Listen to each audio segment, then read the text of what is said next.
Hi viewers, welcome to our channel.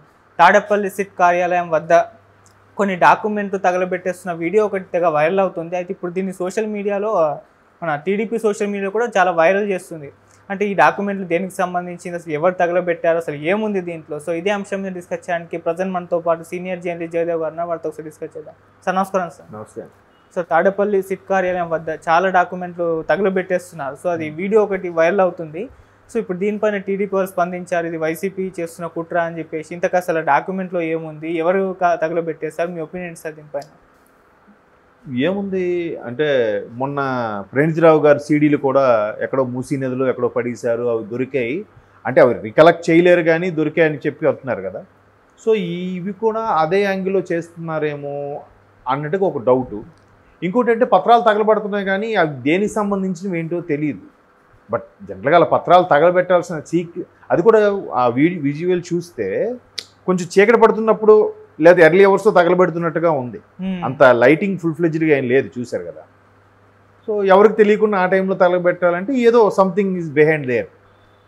కాకపోతే ఇది ఖచ్చితంగా ఐటీడీపీ వారు అది ఇంటర్నెట్ అంతర్జాలం ఏదైతే వింగ్ ఉందో టీడీపీకి సంబంధించి వాళ్ళు అది సోషల్ మీడియాలో రిలీజ్ చేశారు. దాని మీద ఇప్పుడు చర్చలు జరుగుతున్నాయి. అయితే మరోవైపు టీడీపీ క్లీన్ స్వీప్ చేస్తుంది, అన్ని చోట్ల టీడీపీ వస్తుంది, జగన్మోహన్ రెడ్డి గారి గవర్నమెంట్ ఇక పతనం స్టార్ట్ అయిందని వినిపిస్తున్న అన్ని రకాల సర్వేలు కూడా వినిపిస్తున్న నేపథ్యంలో కొంతమంది అధికారులు జాగ్రత్త కోసం కూడా చేశారని వార్తలు కూడా వస్తున్నాయి. బట్ ఇది ఇప్పటివరకు దాన్ని ఎవరు ఖండించిన దాఖలాలు కూడా ఏం లేవు కదా. మరి మేబీ ఎలా ఉంటుందనేది తెలియదు. ఇది ఖచ్చితంగా రేపు పొద్దున గవర్నమెంట్ మారిన తర్వాత తీగలాగితే డొంకంతా కదులుతుంది. ఇప్పుడు 100 మంది అవినీతి పరులు ఉన్నవండి, ఒక్కడైనా మంచివాడు ఉండడా, నిజాయితీపడు? ఆ ఒక్కడు చాలు లాగడానికి. ఇప్పుడు ఇక్కడ కూడా ఏమైంది, మొన్న ఒక సిఏ ర్యాంకు ఒక డిఎస్పీ ర్యాంకు అని ప్రశ్నిస్తే అప్పుడు ఒత్తిడి వల్ల ఇలా చేసామని చెప్తున్నారు. ఒక ఆయన యుఎస్ ఎక్కడికి వెళ్ళిపోయాడంట, ఇక తెలంగాణ మన ఫోన్ ట్యాపింగ్ విషయం. ఆయన మళ్ళీ వచ్చి కూడా అదే చెప్తున్నాడు, నాకు పొలిటికల్ ప్రెజర్ వల్ల నేను చేయాల్సి వచ్చిందని చెప్తున్నాడు ఆయన. అయిపోయింది, సింపుల్గా బాల్ పక్క కోర్టులోకి తోసేశాడు. పోనీ నువ్వు అలా చేసేస్తే సింపుల్గా నువ్వు కడుపుకు అన్నం తినవా? నీకు తెలవదా, విచక్షణ లేదా? మరి అది ఆలోచించట్లేదు. మేబీ ఆలోచించట్లేదంటే ఇప్పుడు డిపార్ట్మెంట్ వెర్షన్లో కూడా వాళ్ళు కూడా పెళ్ళం బిడ్డలు ఉంటారండి. వీళ్ళు ప్రెజర్ చేసి నీకు ఉండాలని ఉందా లేదా, లేకపోతే రకరకాలుగా కాషన్స్ ఇస్తూ ఉంటారు. అప్పుడు ఏం చేస్తారు? సినిమాలు కూడా చూస్తున్నాం కదా. ఇప్పుడు ఒక వ్యాస్ ఐపీఎస్, ఒక ఉమేష్ చంద్ర, వీళ్ళందరూ ఎట్లా అంటే ఇట్లా సిన్సియర్గా ఉండడం వల్ల కదా అసూలు బాసారు. అలాంటి భయం కూడా ఉంటుంది కదా. అది వాళ్ళ వెర్షన్ ఆలోచిస్తే అదే కరెక్టేమో. తప్పదు. ఎవరు బాబు, నేను ఎందుకు ఎంత సిన్సియర్గా నా పిల్లం బిడ్డలు నాకు దిక్కెవరు, ఇంకా ఎందుకులే వాళ్ళు ఏం చెప్తే ఫాలో అయిపోదాం, మనకి ఎందుకు ఇవన్నీ అనేవాళ్ళు ఉంటారు. ఇంకొంతమంది నొప్పించక తానవ్వక అన్నట్టు చెయ్యడు, సార్ కావాలంటే నన్ను ట్రాన్స్ఫర్ చేసి వెళ్ళిపోతాను, నేను ఇరికించాను అని వెళ్ళిపోయేవాళ్ళు కూడా ఉంటారు. లేదా ఆడి ప్రమోషన్ వద్దు, నాకు ప్రమోషన్ వద్దు, నా శాలరీ నాకు వస్తే చాలు, ఎక్కడో రూరల్ ఏరియా వేస్తారో వేసేయండి, లేదా ట్రాఫిక్ వేస్తారో వేసేయండి అని చెప్పి వెళ్ళిపోయేవాళ్ళు కూడా ఉన్నారు చాలామంది ఆఫీసర్. మనం అనుకుంటాం ఈయనకేంటి ఇక్కడ మార్చారా అనుకుంటాం. సో ఇలాంటి ఒత్తిడికి తలొగ్గక మనసు చంపుకొని పని చేయలేక అలా చేసేవాళ్ళు కూడా ఉన్నారు. సో ఎక్కువ మంది ఏం కాదులే, ఇవాళ రేపు చట్టాలు ఏముంది, కేసు వేసినా కొన్ని ఏళ్ళు పడుతుంది, ఈసరికి ఈలో మనం సెటిల్ అయిపోవచ్చులే అనుకునే వాళ్ళు కూడా ఉన్నారు కదా. ఒక్కసారి ఒక జాక్పాట్ కొడితే ఏముంది? అదే సినిమా ప్రభాస్ అన్నట్టుగా ఒక మనిషి 1 కోటి రూపాయలు దిగుతాడు, ఒక 2 కోట్లు దిగుతాడు, ఒక 5 కోట్లు దిగుతాడు, ఒక 10 కోట్లు దిగుతాడు. బట్ ఎక్కడో దగ్గర దిగుతాడు కదా. సో అదే లాభం కోసం చేస్తున్నారేమో. సో ఇవన్నీ కూడా రేపొద్దున గవర్నమెంట్ వచ్చి మారితే మళ్ళీ ఇవన్నీ, ఇప్పుడు కాంగ్రెస్ తెలంగాణ వచ్చినప్పుడు కూడా ఏం చేశారు, కాంగ్రెస్ వస్తుంది బట్ బీఆర్ఎస్ మంచి టగ్ ఆఫ్ వార్ ఇస్తుంది, కాంగ్రెస్ గవర్నమెంట్ ఫామ్ చేస్తుంది కానీ పూర్తి స్థాయిలో కాదు, మ్యాక్సిమం ఒక 70 నుంచి 80 సీట్లు లేదా 60 నుంచి 70 సీట్లు వస్తాయన్నారు. అలాగే వచ్చింది.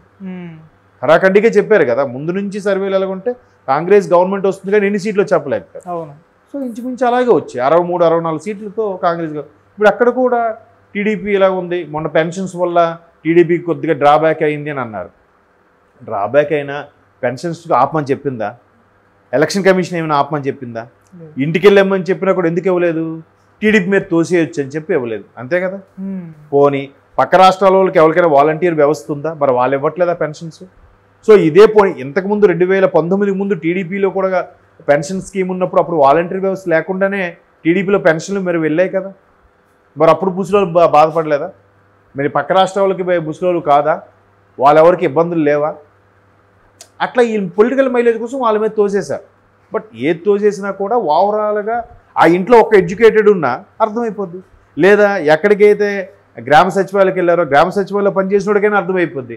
అరే బాబు ఖజానాలో డబ్బులు లేని నేను ఇస్తానరా అనుకోవడానికి ఒక బయటకు అనపోయిన మనసులో ఉంటుంది కదా.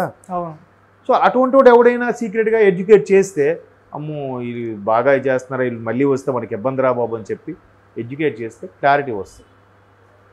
కాబట్టి ఇప్పుడు నెక్స్ట్ గవర్నమెంట్ రాదు అనుకునే వాళ్ళు చాలామంది ఇప్పుడు కాదు, పండగ ముందే కొంతమంది పిఎంఓ ఆఫీస్కి లెటర్ పెట్టుకొని డిప్యుటేషన్ మీద పక్క రాష్ట్రాలకు కానీ నార్త్ ఇండియా వైపు వెళ్ళిపోయిన వాళ్ళు కూడా చాలామంది అప్పట్లో వార్తలు చూసాం. ఇప్పుడు కీలకంగా ఎవరైతున్నారో వీళ్ళు ఖచ్చితంగా వీళ్ళకి ఇష్యూ నడుస్తుంది. కాబట్టి ఇప్పుడు మొన్న గౌతమ్ సవాంగ్ గారి విషయం వచ్చింది, డీజీపీగా చేశారు. తర్వాత ఇప్పుడు ఆయన సిఐడి రఘురామరెడ్డి గారు, ఇప్పుడు ఆయన పేరు ఇష్యూ వస్తుంది. సారీ సంజయ్ రెడ్డి గారు అనుకుంటా, సంజయ్ రెడ్డి గారిది సిఐడి డిఐజీగా ఉన్నారు, ఆయన పేరు వస్తుంది. తర్వాత ఏడీజీ అడ్వకేట్ జనరల్ ఉన్నారు, ఆయన కూడా పొన్నగోలు గారు ఎవరో. ఇప్పుడు వీళ్ళందరూ కూడా ఒక్కొక్కరుగా మననం చేసుకుంటే ఇష్యూ ఏంటి? ఇప్పుడు పత్రాలు ఏవైతే చూపించారో ఒరిజినల్ కావన్నమాట, కానివే తగలబెట్టారని చెప్తున్నారు వీళ్ళు. బట్ వీళ్ళకి కూడా లోపల గూఢచారిగా పనిచేసేవాడు ఎవడో ఒకడు ఉంటాడు కదా, వీళ్ళకి సంబంధించిన వాడు ఒకడు ఉంటాడు, వాళ్ళకి సంబంధించిన వీళ్ళు ఒకడు ఉంటాడు. మొన్న వీళ్ళు కూడా ఏం చేశారు, అవేం గూఢచారాలు తెలియకపోవడం ట్యాపింగ్ పెట్టారు. ఏదో ఇజ్రాయెల్ నుంచి అక్కడ నుంచి ఒక మంచి ఎక్విప్మెంట్ పెట్టి ఒక 200 మీటర్లో భూమిలో తవ్వి పెట్టి ఒక టవర్కో దేనికో పెడితే ఏం మాట్లాడుకున్నా స్పష్టంగా వినిపిస్తుందంట. అది మరి ఆ టెక్నాలజీ చూడండి. జనరల్గా సెన్సార్లు పెడతారు, లేదా మొబిలిటీకి సంబంధించిన సెక్యూరిటీ వింగ్స్లో వాళ్ళు రికార్డు పెట్టమంటే పెడతారు, లేకపోతే పెట్టరు. సో అలా కాకుండా ఎవరికి సంబంధం లేకుండా అట్లా రిసీవర్లతో సెన్సార్లతో వాయిస్ వినేలాగా ట్యాపింగ్ చేశారు. ఇప్పుడు ఏమైంది, దొరికారు. తీగలాగితే డొంకంతా కదులుతుంది, ఎవరెవరు ఏంటి అని తెలుస్తుంది. ఇప్పుడు ఇది కూడా అలాంటిదే, తెలిస్తే మళ్ళీ రిస్క్ అవుతుంది. ఆ పొజిషన్ ఇప్పుడు కింద స్థాయి కానిస్టేబుల్ గార్డులు వరకు ఓకే, పెద్ద స్థాయికి వెళ్ళేసరికి ఎలా ఉంటుందంటే కొంచెం అవమానకరంగా ఫీల్ అవుతారు. కాబట్టి ఎందుకులే ముందే స్కిప్ అయిపోదామని, లేదంటే సాక్ష్యాలు తారుమారు చేసేస్తే ఇంక రిస్క్ ఉండదు కదా అనుకునే వాళ్ళు కూడా ఉండొచ్చు. ఇప్పుడు అలా అనుకుంటే సాక్ష్యాలు ఏమి లేకుండానే 52 రోజులు జైల్లో ఉన్నట్టేగా, వాళ్ళ అధికారంతో చేసినట్టే కదా. ఇప్పుడు ఇవన్నిటికీ లోకేష్ గారు ఏం చెప్తున్నాడు, ఆయన మొదటి నుంచి కూడా రెడ్ డైరీ పట్టుకొని తిరుగుతున్నాడు. ఆయన రెడ్ డైరీలో ఎవరెవరు ఏం చేశారు, ఎవరెవరు ఏ కార్యకర్తలకు అన్యాయం చేశారు, ఎవరెవరు ఏ సర్పంచులకి మోసం చేశారు, ఏ గ్రామ పరిధిలో ఎలా చేశారు. ఇప్పుడు మొన్న 6 ఐఏఎస్లు 4 ఐపీఎస్లు బదిలీ అయింది. ఏది గుంటూరు రేంజ్ డిఐజీ ఒకరు, తర్వాత అనంతపురము, చిత్తూరు వీళ్ళు ఎలక్షన్ ఆఫీసర్సు, తర్వాత కొంతమంది ఐపీఎస్ ఆఫీసర్స్ కూడా ట్రాన్స్ఫర్ అయిపోయారుగా.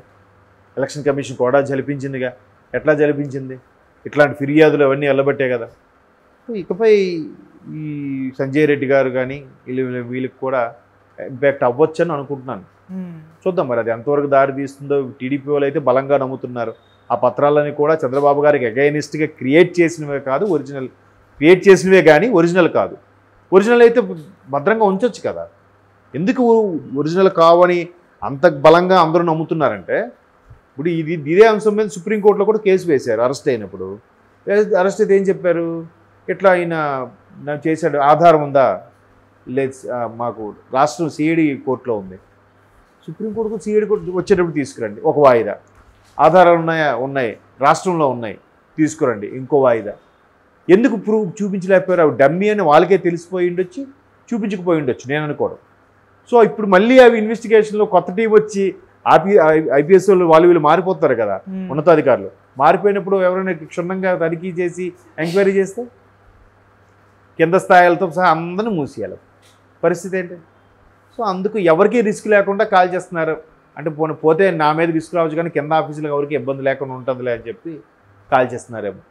చూద్దాం, ఏదైనా గవర్నమెంట్ మారాక ఎప్పుడు కాల్చారు, ఎవరు కాల్చమంటే కాల్చారో అవన్నీ బయటకు వస్తాయని అనిపిస్తుంది. Okay sir, thank you so much. Thank you.